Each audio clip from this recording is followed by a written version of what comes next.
sebagai customer pembeli pasti merasa dirugikan, kok nggak sesuai dengan apa yang dimarketingin. Kedua, bisa jadi juga ownernya ternyata ditipu. Kalau dari kemasannya di sini ada klaim bahwa brightening body lotion ini mengandung 5% niacinamide. Tahu sekarang itu banyak sekali gimmick-gimmick marketing. Bilangnya bahan aktifnya tinggi gitu ya. Ternyata bodoh.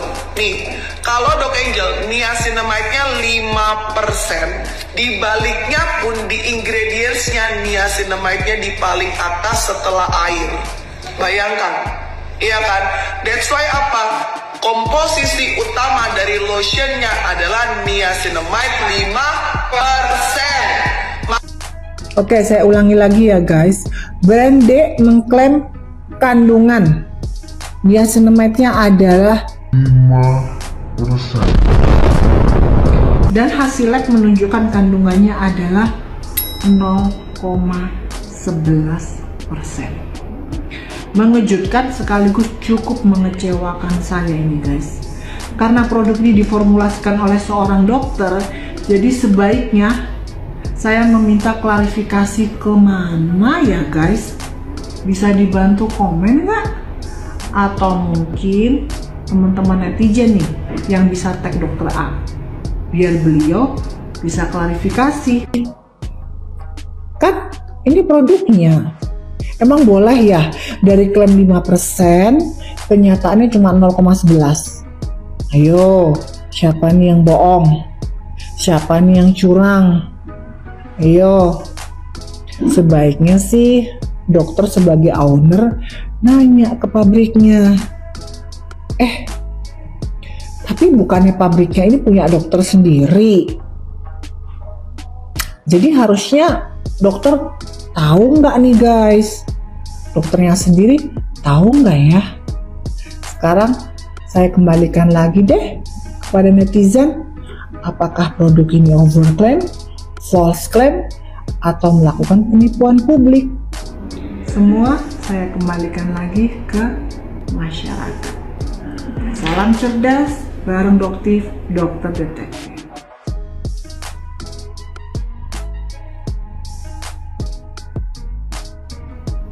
Selamat pagi, perkenalkan nama saya Dr. Angel, selaku owner dari Dexskin by Derma Express.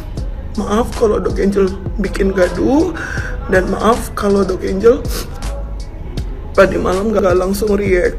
Karena saya gini ya, saya selalu bilang sama kalian, saya selalu mengedepankan kejujuran. Sehingga ketika hasilnya seperti itu, jujur saya shock banget. Dan saya langsung investigasi pabrik saya. Karena saya nggak mau kayak apa jangan-jangan gue dibohongin orang gitu. Jadi aku kemarin langsung meeting, aku langsung cek semua pabrik aku.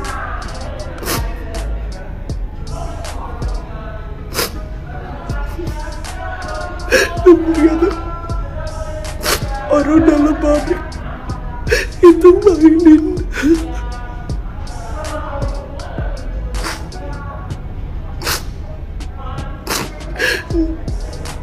Jujur aja gak pernah nyangka kayak orang pabrik lu sendiri kayak bohongin lu, kayak tusuk lu. Tapi tetap Dok aja bilang saya tanggung jawab karena saya kepalanya.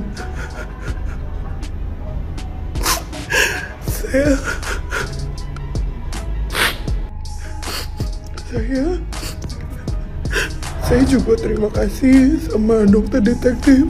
Thank you ya dok. Kalau kamu nggak ngecekin, saya nggak pernah tahu. Bahkan pabrik saya sendiri kelakuannya kayak gitu. Bahkan pabrik saya sendiri tipu saya dok.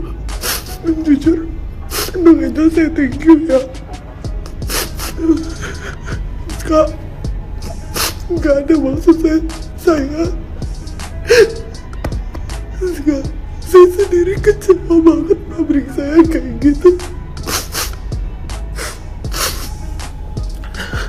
That's why gini, Dok Angel tahu kalian semua kecewa.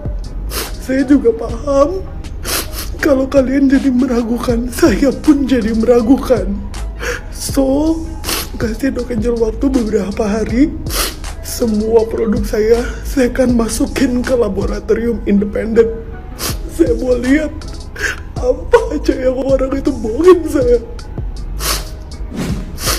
Dok Angel, izin komentar ya. Saya David Lee, saya juga salah satu pemilik pabrik kosmetik di Indonesia. Dok Angel kan owner ya, owner. Yang jelas kalau kepala pabrik, QC atau bagian produksi mainkan bahan, menurut kalian yang untung siapa? Ya owner, si pemilik pabrik. Tujuan yang ngurangi ingredient apa? Ya supaya profit pabrik lebih besar. Emang bahan baku bisa dicuri, dijual secara bebas dan dijual secara gampang kepada orang awam? Nggak mungkin lah. Jelas kepala pabrik, QC, ataupun kepala produksi itu pasti bertindak atas perintah si owner. Dan apalagi profit itu yang nikmatin ya si owner, bukan si pekerja. Jadi tolong ya dok ya, lebih seksama. Menurutku alasan dokter agak sedikit gimana ya, menyalahkan karyawan, kepala pabrik lah, atau nanti kepala produksi lah, yang notabene mereka nggak cicipin keuntungan itu sama sekali. Mereka nggak cicipin keuntungan dari mengurangi ingredient itu sendiri. Ya, tolong lebih relevan. Nah guys, di sini Dr. Angel juga sudah mengklarifikasi dengan produk dan klaimnya tadi. Bahkan saya lihat di komenannya, dia siap untuk mengembalikan uangnya, termasuk mengganti ongkos kirimnya. Kalian kalau penasaran boleh cek di videonya dia atau lihat di komen-komenannya. Luar biasa, keren sekali. Tapi yang jelas teman-teman semua, dengan kedatangan dokter detektif ini akan membuat perskincarean di Indonesia makin ketat, makin lebih baik.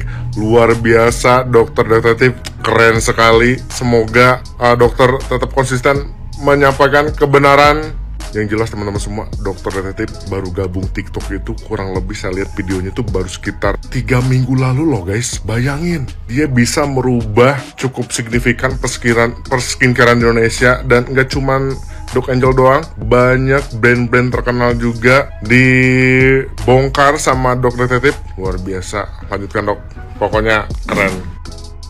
Kalian pasti tahu dong ya kasus yang lagi viral ini tentang hasil-hasil uji lab dari skincare viral. Jadi kandungan persentase kandungan dari produk yang dijual oleh brand-brand skincare viral di TikTok itu ternyata jumlah persentasenya tidak sesuai dengan hasil uji lab. Jadi ada satu dokter namanya dokter detektif. Beliau melakukan beberapa hasil uji lab mengenai skincare brand yang viral di TikTok. Dan ternyata banyak dari brand-brand tersebut klaim persentase kandungannya itu nggak sesuai dengan hasil uji labnya. Nah di sini aku mau kasih opini sebagai customer, pembeli, dan juga sebagai owner. Sebenarnya aku nggak bisa dibilang owner juga sih. Cuman tahun lalu aku jual skincare, tapi aku memang pause karena aku pengen formulasinya itu bener-bener bagus. Jadi memang aku nggak ikutin viral-viral. Aku memang jual karena aku mau aja. Tapi ya aku pernah ada pengalaman buat skincare di Maklon. Dan of course sekarang aku juga masih bikin di Maklon. Cuman belum launching aja. Tapi dari sini aku belajar beberapa hal loh. Sebagai owner skincare yang mau jual skincare nih ya, aku jadi tahu ternyata pabrik itu pun bisa menipu kita yang Maklon di pabriknya. Aku baru tahu jujur. Nah kasusnya tuh di sini sebenarnya dua. Bisa jadi memang owner dan pabriknya itu sekongkol untuk ya udah persentasenya itu nggak sesuai nih dengan yang di marketingin. Atau kedua adalah ya ownernya memang bener-bener nggak tahu, karena Maklon itu kan sebenarnya kita nih aku pengen bikin skincare, pengen kandungan ini semua, terus ya dibikin sampel beberapa kali sampai kita itu puas sesuai yang kita mau produknya, barulah didaftarkan Bepom, dan kalau udah di-approve baru boleh dijual. Nah itu sih proses aku bikin skincare di Maklon. Aku belum punya pabrik sendiri, of course siapalah aku ya. Tapi ya sebagai orang-orang yang awam yang kayak brand-brand baru itu pasti kebanyakan pasti bikinnya di Maklon ya. Maklon itu kayak pabrik skincare ya, kita bikin di sana. Mereka produksiin dan mereka juga handle banyak brand gitu, yang kecil-kecil ataupun yang gede-gede juga. Tapi kayak brand-brand, contohnya brand-brand besar sekarang kayak Something, awalnya juga pasti ikut Maklon. Dan sebenarnya menurutku nggak ada salahnya loh dengan bikin skincare di Maklon ya. Tapi memang mungkin ya antara kedua hal itu, sebagai customer pembeli pasti merasa dirugikan, kok nggak sesuai dengan apa yang dimarketingin. Kedua, bisa jadi juga ownernya ternyata ditipu sama pabrik makronnya, mungkin kan. Nah, kalau kasus yang di awal video ini itu beliau adalah sebuah dokter yang juga punya pabrik skincare. Jadi dia punya skincare brand tapi juga punya pabrik skincare. Kalau begitu, itu sebenarnya harus dipertanyakan. Bisa jadi pabrik skincare itu dia cuman kongsian kayak apa ya, punya partner lah, jadi nggak sepenuhnya punya dia. Bisa jadi juga ya memang sekongkol, mereka apa ya, ada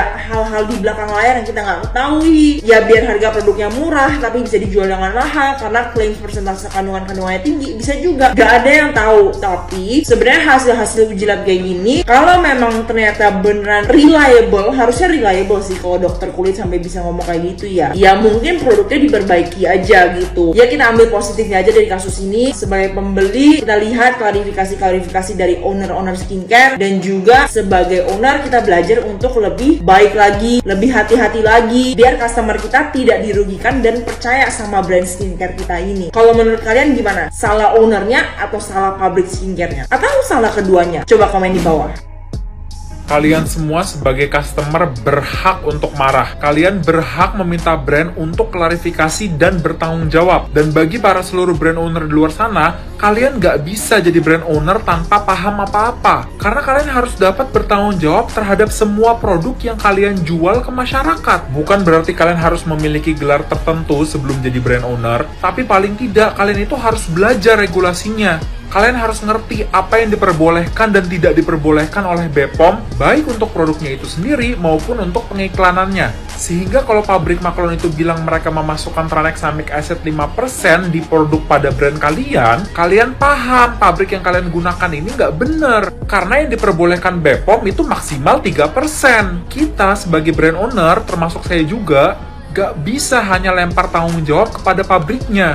Kalaupun kalian semua sebagai brand owner itu males ribet, kalian bisa pakai pabrik Macron kosmetik yang memang terpercaya. Misalnya kayak gue, pakai Cosmax yang merupakan pabrik kosmetik terbesar di seluruh dunia. Jadi gue yakin mereka nggak bakal tipu-tipu. Nggak harus Cosmax, karena memang nggak semuanya bisa bikin di sana. Harganya mahal emang, tapi jangan lihat produk gue ya. Ini gue murah karena gue ambil keuntungannya emang cuma seuprit. Kalian bisa bikin di beberapa pabrik Macron berikut yang memang terpercaya juga. Atau kalau bukan dari segi pabriknya, kalian bisa juga dari segi orangnya. Kalian hire orang yang lebih ngerti tentang regulasi daripada kalian. Atau bisa juga kalian tes sendiri secara independen dari produk-produk yang dikasih oleh pabrik ke kalian sebelum kalian jual ke masyarakat. Tapi manusia itu memang tempatnya salah. Jadi kalau misalnya memang salah karena ketidaksengajaan, nggak apa-apa, minta maaf, belajar dari kesalahan kita, dan yang paling penting kita bertanggung jawab. Karena kepercayaan yang masyarakat berikan ke kita itu adalah sebuah amanah, bukan untuk dimanfaatkan demi keserakahan. Semoga bermanfaat. Peace out.